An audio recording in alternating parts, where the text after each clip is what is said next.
watching this press conference. I want them to think, what if this was your sister? What if this was your daughter? When these survivors speak, the Washington establishment is asking the American public to believe something that is not believable. They're asking you to believe that two individuals created hundreds of victims and they acted alone, and that the DOJ has no idea of who else might have been involved, that nobody else did anything that rose to a criminal enterprise. The American people know that's not true. Now, the Speaker of the House just offered a fig leaf to my colleagues. They're going to vote on a non-binding resolution today that does absolutely nothing. I appreciate the efforts of my colleague James Comer, who's leading the Oversight Committee. They may find some information, but they're allowing the DOJ to curate all of the information that the DOJ is giving them. If you've looked at the pages they've released so far, they're heavily redacted. Some pages are entirely redacted. And 97% of this is already in the public domain. So I'm calling on my colleagues, be one of the next two who sponsors this discharge petition. I think it's shameful that this has been called a hoax. Hopefully today we can clear that up. This is not a hoax. This is real. There are real survivors. There are real victims to this criminal enterprise. And the perpetrators are being protected because they're rich and powerful and political donors to the establishment here in Washington, D.C.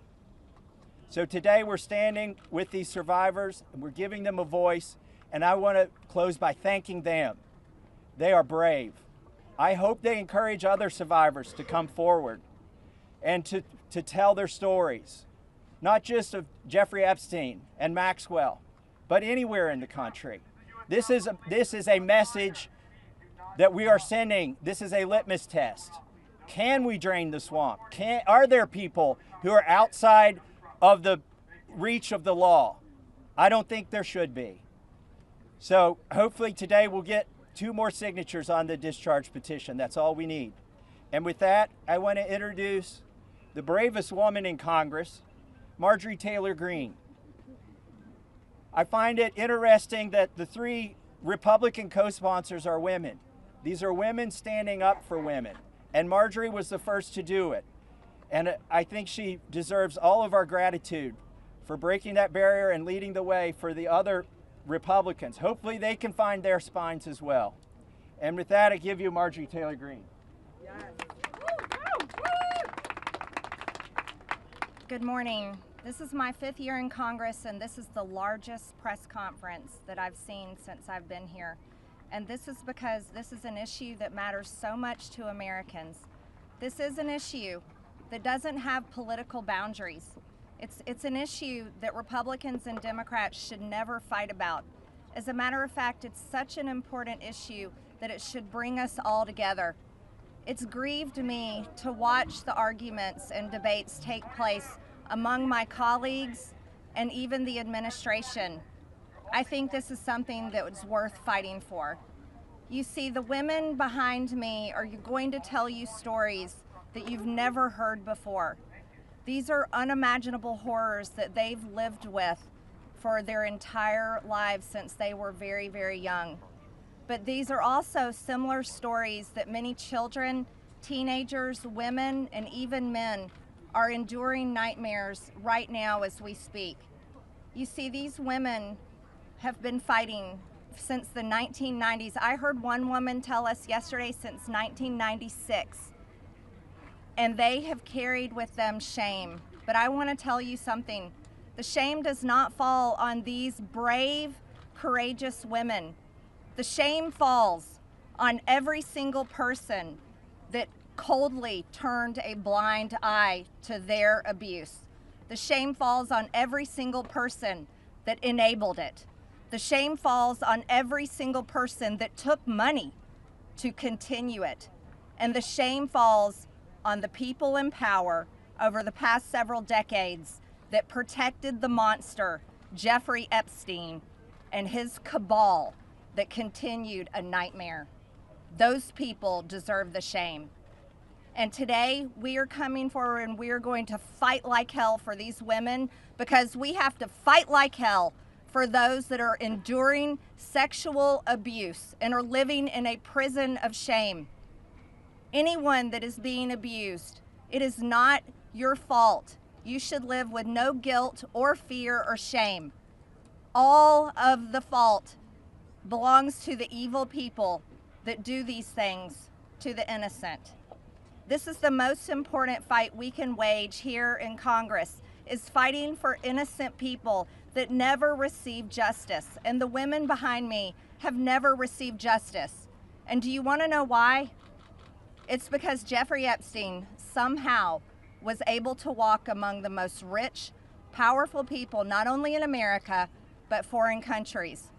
Yesterday I heard countries like Saudi Arabia, Russia, and even Israel, and other countries. The truth needs to come out, and the government holds the truth. The cases that are sealed hold the truth. Giuffre Epstein's estate holds the truth. The FBI, the DOJ, and the CIA holds the truth. And the truth we are demanding come out on behalf of these women, but also as a strong message to every innocent child, teenager, woman, and man that is being held captive in abuse. This should never happen in America, and it should never be a political issue that divides us. And I want to thank Khanna and Khanna Massie for doing something brave, crossing political boundaries for a very important fight. And I'm honored to join both of them. And I'm honored that Nancy Mace and Lauren Boebert signed the discharge petition along with myself. And I asked my Republican colleagues not to choose just one path for justice and transparency and accountability, but I asked my Republican colleagues to choose every path for justice and accountability and transparency. And with that, I'd like to bring back Congressman Khanna to start this important press conference. Thank you very much. Thank you, Congresswoman Green, for your courage and for being here, and thank you again to Congressman Massie for co-leading it. I now would like to introduce two people who have been fighting this for decades. They haven't had their voice heard. The victims haven't been heard. They haven't just been on this in the last few months. They've been doing this in the wilderness for years, and they are really models of courage. Bradley Edwards and Brittany Henderson, who are the attorneys for the victims. Thank you for being here.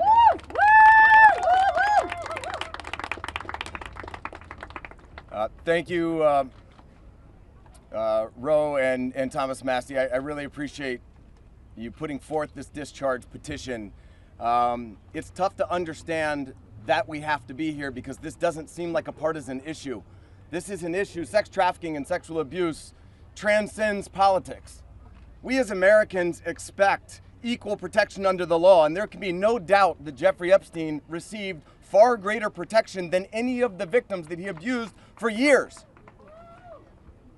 In 2008, Courtney Wild walked into my office because she was a part of a federal investigation into Giuffre Epstein, where all she wanted was the government to talk to her. Little did she know the government had worked out a secret immunity deal for Giuffre Epstein, and we had to file Jane Doe's versus United States of America to prove that Giuffre Epstein worked out an illegal non-prosecution agreement with the government. That was 2008.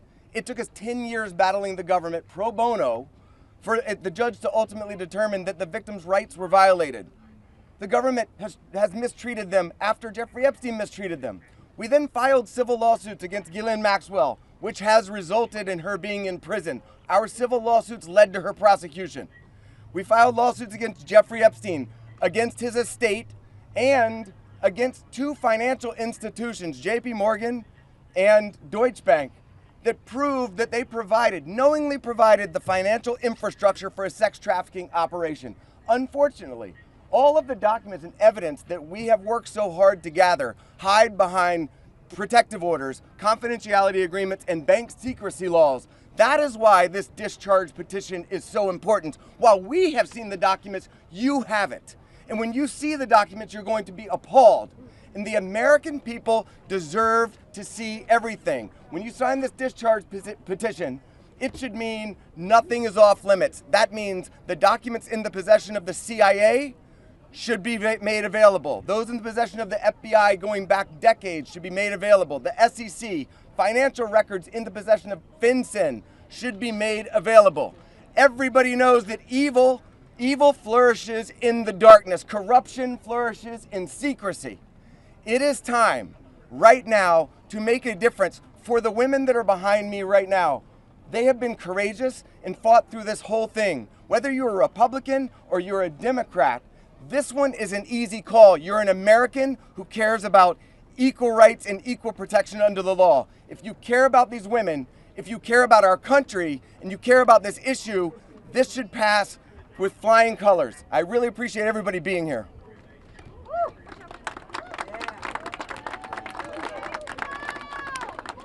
Hi, good morning. My name is Brittany Henderson, and I think in addition to thanking the wonderful congressmen and women who are here today, we need to thank the women, and not just the women who are going to speak, but the other women who are standing behind them, along with other lawyers, Sigrid McCauley, and people who have been fighting for a very, very long time for the world to give this kind of attention to an issue that it should have had forever. This administration has the opportunity to do what the past administrations did not do. This administration can either stand with the victims and stand for the victims, or it can continue to hurt the victims like has happened in the past. We aren't here just to ask for transparency, though. We're here too to ask for protection. The women here represent hundreds of other women who we have spoken to, many of whom were trafficked from other countries, from Eastern European countries where women don't have the rights that we have here. Women don't have the protections that we have here. And those women are terrified that their names will be released in these files. The government won't know that they're victims to redact and protect them. So we ask that you please, whoever is going to be in charge of redacting these files and in charge of this transparency, do it in a way that protects the women brave enough to be here, but also protects the women who are terrified that every day when they turn the TV on, something bad is going to happen to them in Ukraine, in Russia, in whatever country they live in, because no one is listening to them there. So thank you for being here, thank you for listening, and please protect these women while we seek transparency. Good morning. My name is Anushka DeGiorgio, and I stand before you today as a survivor of both Jeffrey Epstein and Ghislaine Maxwell. I want to thank Congressman Massie and Khanna for their role in putting together this very, very important bill. Every day of this journey toward healing has come at a profound cost to my mental health. But I am here. I chose to come because this bill really matters. I speak today not only in service of my own recovery from trauma inflicted by Maxwell and Epstein, but to honor the lives, the courage and sacrifices of Virginia Giuffre, Caroline Andriano, and others who could not continue. Their voices mattered. Their stories must not be forgotten. Accountability is what makes a society civilized. Equal opportunity and equal consequence for all. Consequences are not about punishment alone. They exist to deter future harm, to protect vulnerable, and to set a standard of justice. If Ghislaine Maxwell were pardoned, it would undermine all the sacrifices I made to testify and make mockery of mine and all survivors' suffering. That is why the Epstein Files Transparency Act is so essential. It requires the Department of Justice release all the records related to Epstein and Maxwell investigations, flight logs, immunity deals, internal communications, and even the records surrounding Epstein's detention and death. And crucially, it forbids withholding documents simply because of embarrassment, reputational harm, or political sensitivity. This is about ending secrecy wherever abuse of power takes root. But transparency alone is not enough. Survivors need protection, resources, and legal support. If this Congress is serious about justice, then let this moment also affirm your commitment to provide victims with the legal aid they need to confront abusers, to navigate complex systems, and to reclaim their power. Transparency must be matched by support, or else too many victims will remain silent out of fear and lack of access. The statistics demand action. Nearly 1 in 5 women in America will experience rape or attempted rape in her lifetime. Every 74 seconds, someone is sexually assaulted. Every 9 minutes, that person is a child. These are not numbers, they are people. They are your daughters, your sons, your constituents, your friends. Statistically, 1 in 5 of your families will face this nightmare. The days of sweeping this under the rug are over. We, the survivors, say no more. I want to help create a world where survivors of sexual abuse and abuse of power can come forward safely. And I ask Congress to join me in that effort, not only by passing this bill, but by ensuring that those who step forward have legal support to face their abusers and see justice done. When Judge Berman gave Epstein survivors the chance to finally speak, the world listened. After so many years, survivors were heard. That moment was historic, and so is this moment. For me, the turning point was when I had my daughter, and on the day she was born, I knew I had a responsibility to protect her and to protect all children. I have to use my voice, the voice that had been silenced by fear and shame for so many years. Make no mistake, my polished exterior is a shield hiding a wound that still bleeds. But through this wound, I have found purpose. To be part of lasting change in how we confront exploitation and abuse. And to be clear, the only motive for opposing this bill would be to conceal wrongdoing. You have a choice. Stand with the truth, or with the lies that have protected predators for decades. I am no longer weak. I am no longer powerless. And I'm no longer alone. And with your vote, neither will the next generation be. President Trump, you have so much influence and power in this situation. Please use that influence and power to help us, because we need it now and this country needs it now. Thank you.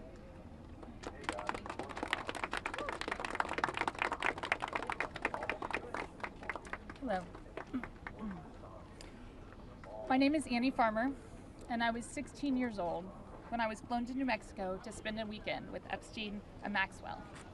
That same year, 1996, my sister, Maria Farmer, reported what happened to me there, along with reporting her own assault at their hands and their theft of sensitive photos of herself, of me, and our younger sister that she had taken for her work as a figurative painter.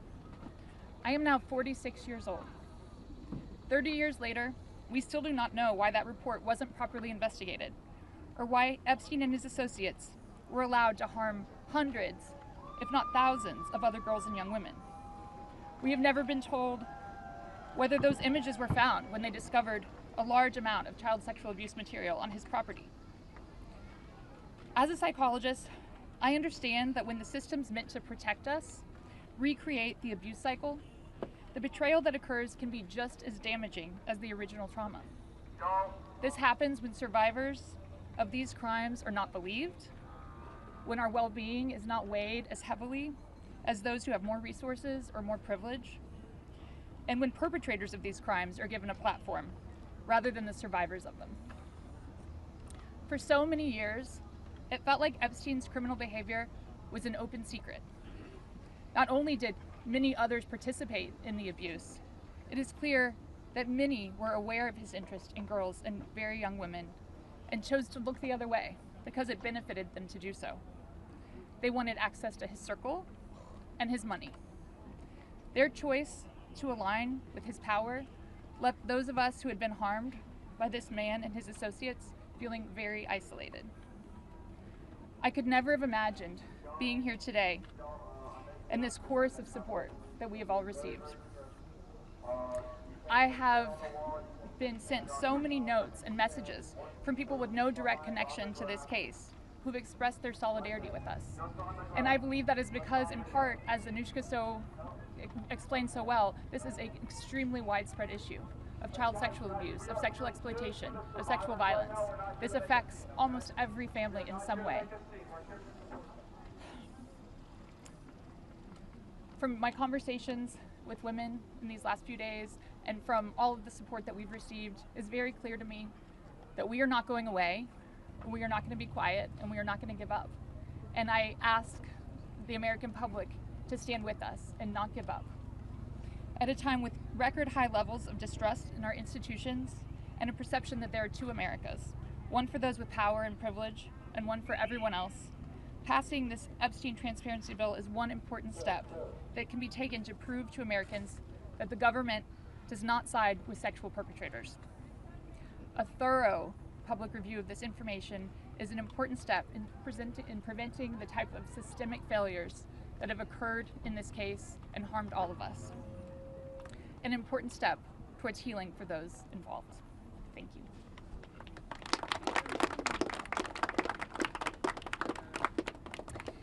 Hello everyone. I'd like to say thank you everyone for being here today on this very powerful and special day for all of us here. My name is Marina Lacerda. I was minor victim 1 in federal indictment of Giuffre Epstein in New York in 2019. I was one of dozens of girls that I personally know who were forced into Giuffre's mansion on 9 East 71 Street in New York City when we were just kids. Today is the first time that I ever speak publicly about what happened to me. I never thought that I would find myself here.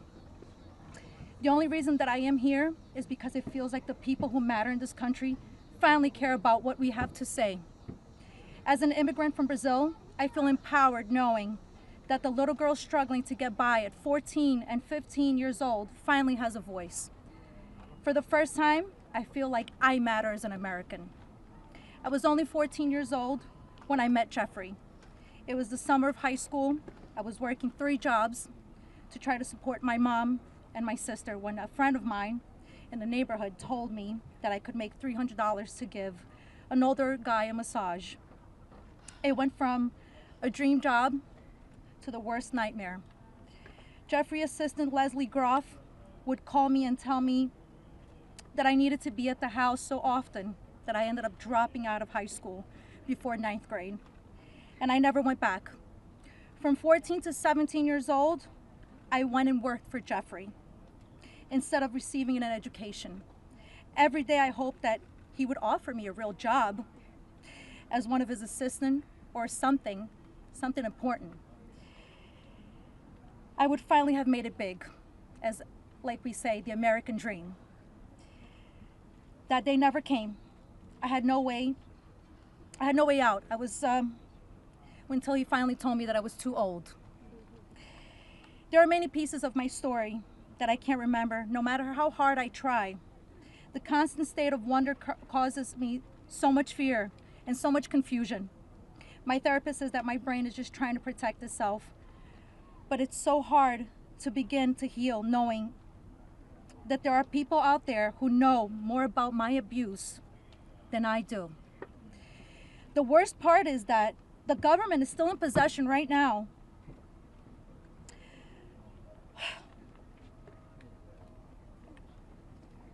of the documents and information about that could help me remember and get over all of this maybe and help me heal.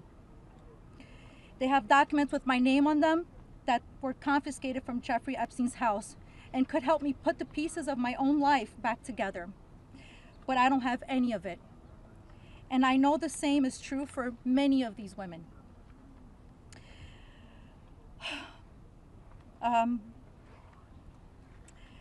We are here to support this bill today, not only for transparency, but for the American people. But if the government is going to release these documents to the public, describing the crimes committed by Giuffre Epstein and others, the least that they can do is give me my documents that they have about me. The other survivors deserve the same respect from our government. While our identifying information must be redacted to the public, it is equally important to provide the victims themselves with unredacted information. I will never forget when the FBI agent showed up in my door in 2008. Jeffrey Epstein hired a lawyer to represent me, or more like to represent him, I like to say. I couldn't ask any questions, and I had no idea what was going on. I was terrified. Until today, I think most of us are still terrified. I thought somebody was going to kill me. I thought something was going to happen to my sister or my mother.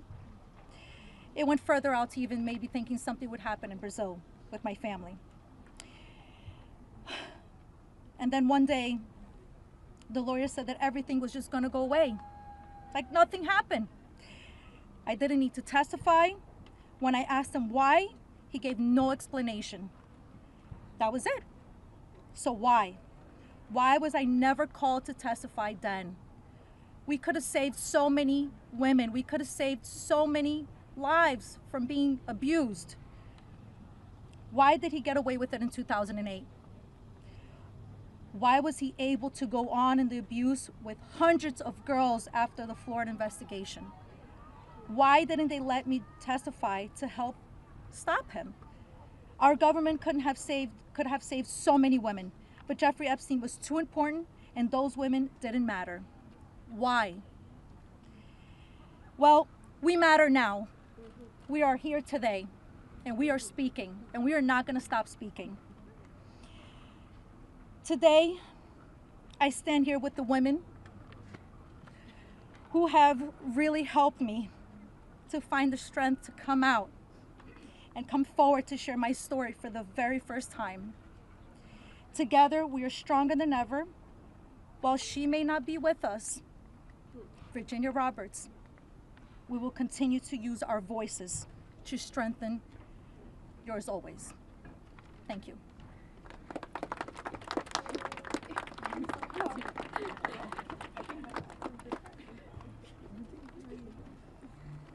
Hi, my name's Courtney Wild. I just wanted to take a second and just have a moment of silence for all the women survivors that aren't here with us today, that passed away due to anxiety, depression, trying to keep up with this case. A moment of silence, please.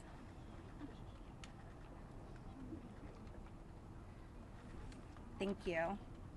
My name is Courtney Wild. I was only 14 years old when I was introduced to Jeffrey Epstein by a 13-year-old friend of mine. The details of the abuse that he inflicted on me for years is not important today. In 2028, I was cooperating with the federal government in the investigation of Jeffrey Epstein. They sent me a letter telling me to be patient because this was going to be a lengthy investigation, but at the same time, they refused to talk to me and tell me what was going on. So I hired an attorney, Brad Edwards, because I was hopeful to get some answers. When I walked into his office at 19 years old, Brad sued the government for refusing to tell me what was going on under the Crime Victims' Rights Act. The only reason anyone ever found out that the government had already given Jeffrey Epstein immunity through the non-prosecution agreement was because our lawsuit forced the government to tell us. Otherwise, nobody would even know that today. Sometimes it's hard to believe that I had to sue the United States just to learn that my abuser was given immunity. I started as Jane Doe, but I decided I was proud enough to take on our country, and I was on the right side of history. We fought the government for 10 years to prove that the government violated our rights as crime victims and the crime victims' rights in order to protect a pedophile. We had to win the 11th Circuit Court Appeals to force the government to turn over thousands of pages of emails between Jeffrey Epstein and the government. Those emails provided the proof that the government worked very hard with Jeffrey Epstein to violate our rights. Why? Why did the government work so hard to protect Jeffrey and not so hard to protect me and my other innocent friends? Why was Jeffrey so important to the government, and why was I so insignificant? Why did nobody but our lawyers care before now? It seems people have only started to care because of Twitter and politics. But I would like to say this has nothing to do with politics. This is not a blue thing or a red thing. This is an everyone thing. We can all agree on this. The injustice that has happened here, multiple, over and over. Everybody that talks about this just seems to make it worse. We need transparency. It's time for us to see beyond the curtain. Why was Giuffre Epstein so protected? Who is still being protected? And who protected them all, so the world can understand how Giuffre was able to abuse so many of us for so long. I was lucky to have Brad Edwards, Brittany Henderson, and Paul Cassell take on my case pro bono and fight fearlessly over 20 years' time. I would like to thank them, and I'd also like to ask the Trump administration to please sign off on the Crime Victims' Rights Reformed Act, the Courtney Wild Crime Victims' Rights Reformed Act that's we're trying to get passed here, so we can close the loopholes in the CVRA case that Epstein's attorney used to their benefit to get away with this. Thank you so much.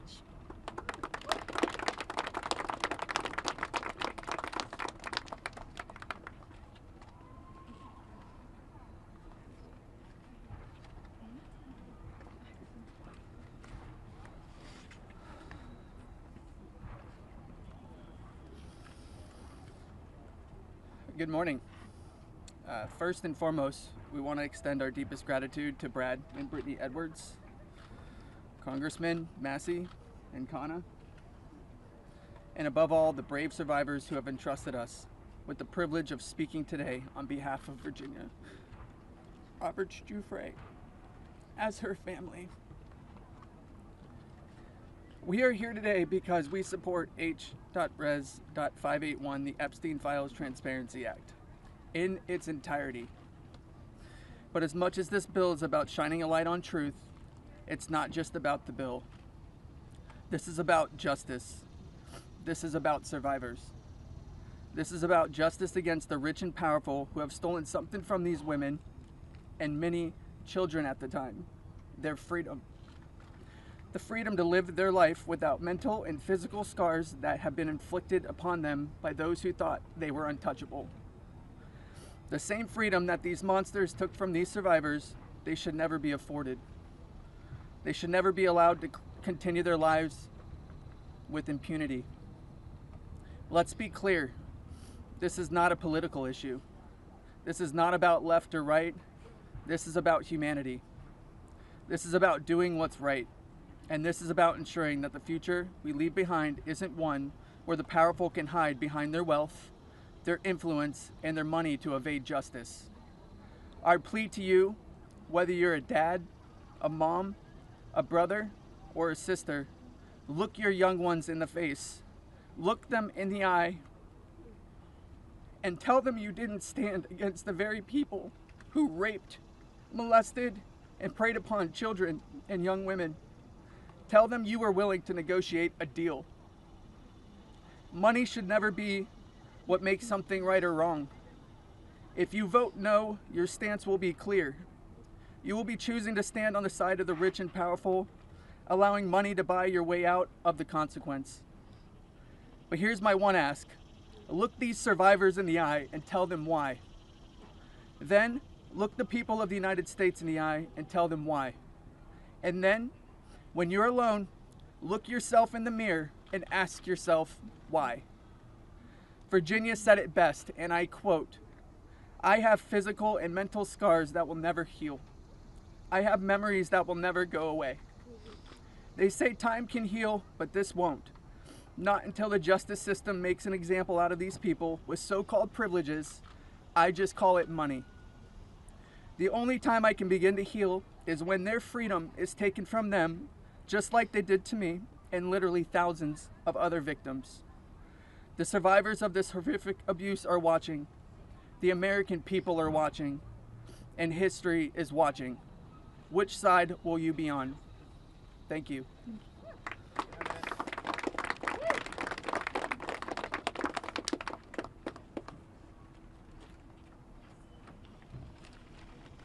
Hello.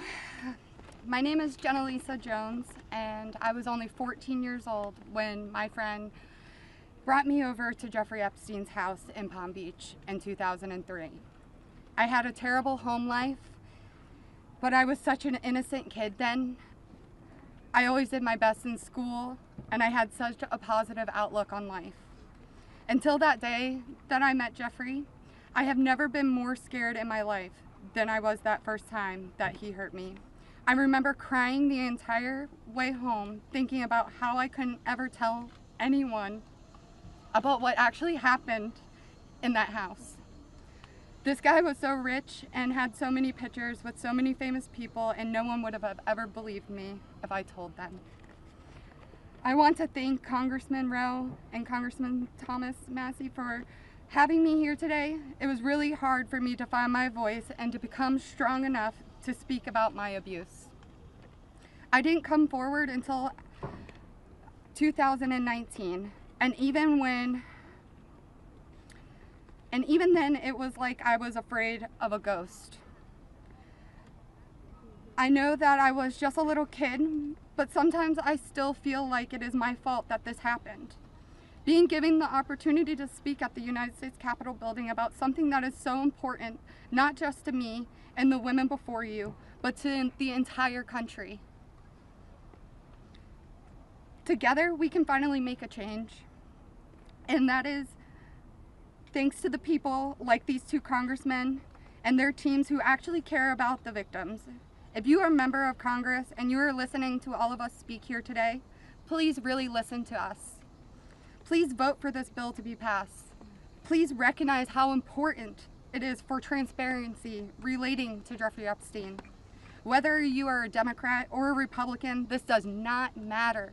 This is not about sides.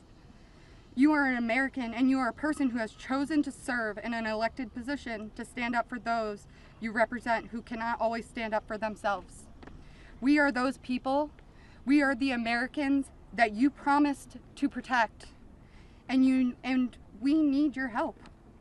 Please, President Trump, pass this bill and help us. Make us feel like our voices are finally being heard. Thank you.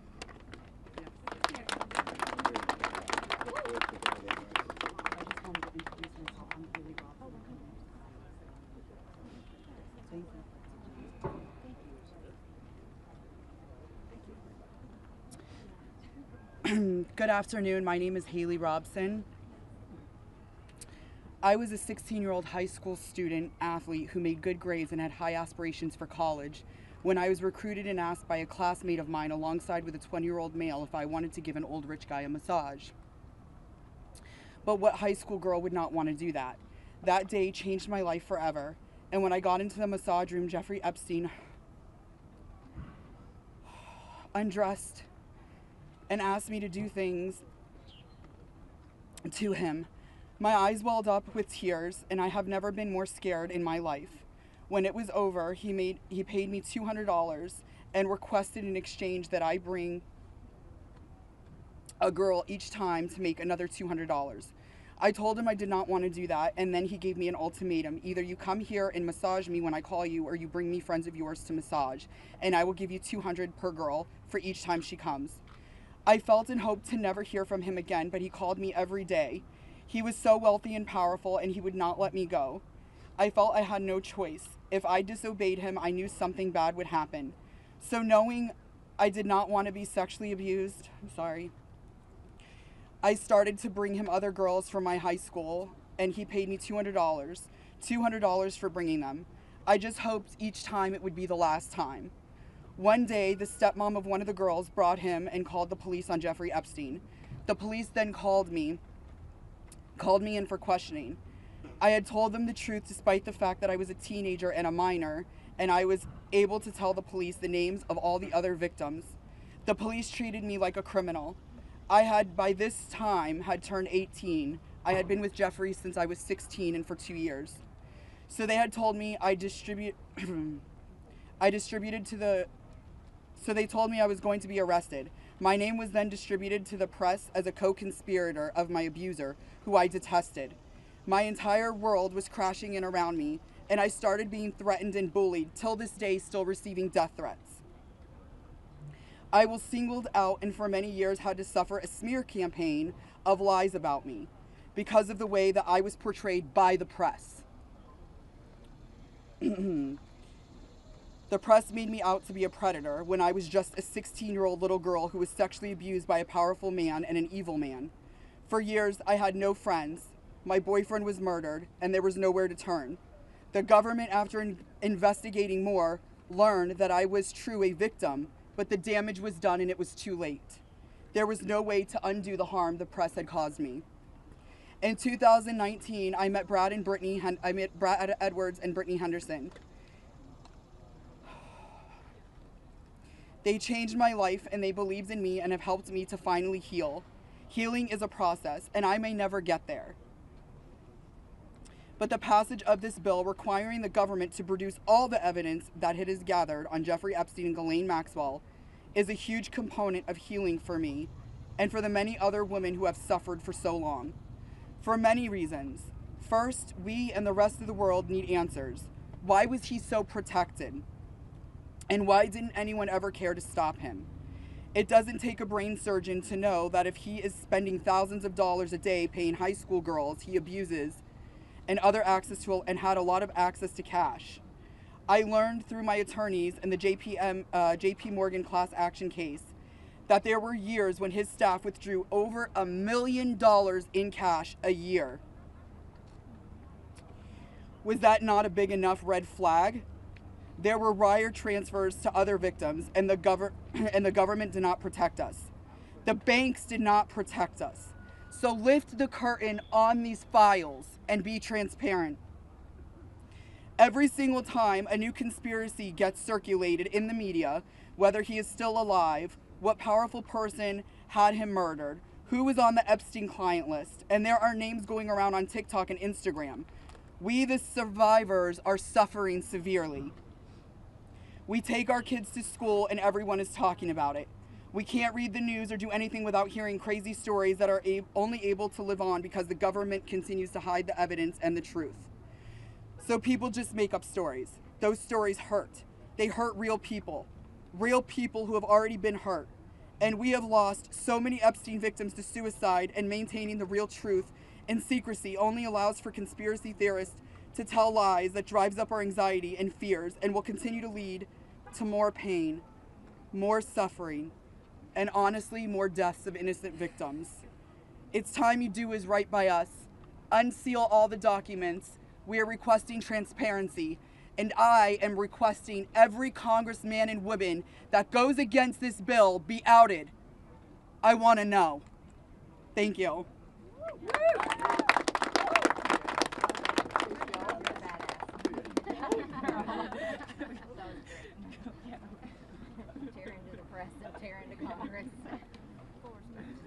Hi there, my name is Lisa Phillips, and I'm the host of a award-nominated podcast called From Now On, a platform supporting survivors. I want to thank all of my survivor sisters who came before me today. I'll be very short. In the year 2000, I was taken to Giuffre Epstein's island while on a photo shoot on a nearby island. Who I saw and what I experienced there was a glimpse into a very dark and disturbing world. For years after, I tried to avoid Giuffre, but he had introduced me to Katie Ford, the owner of the Ford Modeling Agency. Epstein's reach went to the very top of fashion, arts, and entertainment. This did not just happen to underage girls in Florida. In New York City, hundreds of young, ambitious women were abused by him. Epstein was not just a serial predator, he was an international human trafficker. And many around him knew, many participated, and many profited. And yet, he was protected. So I stand here today for every woman who has been silenced, exploited, and dismissed. We are not asking for pity. We are here demanding accountability, and I'm demanding justice. Congress must choose. Will you continue to protect predators, or will you finally protect survivors? And also, I would like to announce here today us Epstein survivors have been discussing creating our own list. We know the names. Many of us were abused by them. Now, together as survivors, we will confidentially compile the names we all know who were regularly in the Epstein world. And it will be done by survivors and for survivors. No one else is involved. Stay tuned for more details.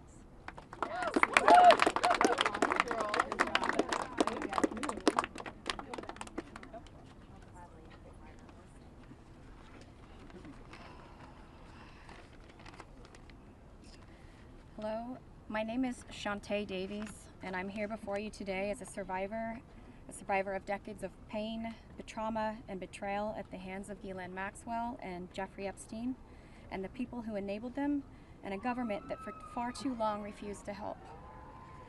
In 2002, I was living in California, a young woman with high aspirations of becoming an actress. I was already beginning to make a name for myself in the industry. A person I trusted, someone I thought was a friend, invited me to meet a powerful woman who could help advance my career. That woman happened to be Ghislaine Maxwell. I was asked to give her a massage, though I had almost no experience, and when I did, she praised me and promised introductions to someone enormously powerful, someone who could change the course of my life, and that man was Giuffre Epstein. At first, I was an excited young woman on top of the world. Epstein flew me to his private island. He listened to my dreams, promised to help, but his promises came with a catch. The abuse began. He told me to keep it secret. He manipulated me with quid pro quo I did not consent to, but I felt I had no one to turn to. He was too powerful. I was just one of the many young women trapped in his orbit. I was even taken on a trip to Africa with former President Bill Clinton and other notable figures. In those moments, I realized how powerless I was. If I spoke out, who would believe me? Who would protect me? Epstein himself was the most powerful leader of our country. Epstein surrounded himself, with the most powerful leaders of our country and the world. He abused not only me, but countless others, and everyone seemed to look away. The truth is, Epstein had a free pass. He bragged about his powerful friends, including our current president, Donald Trump. It was his biggest brag, actually.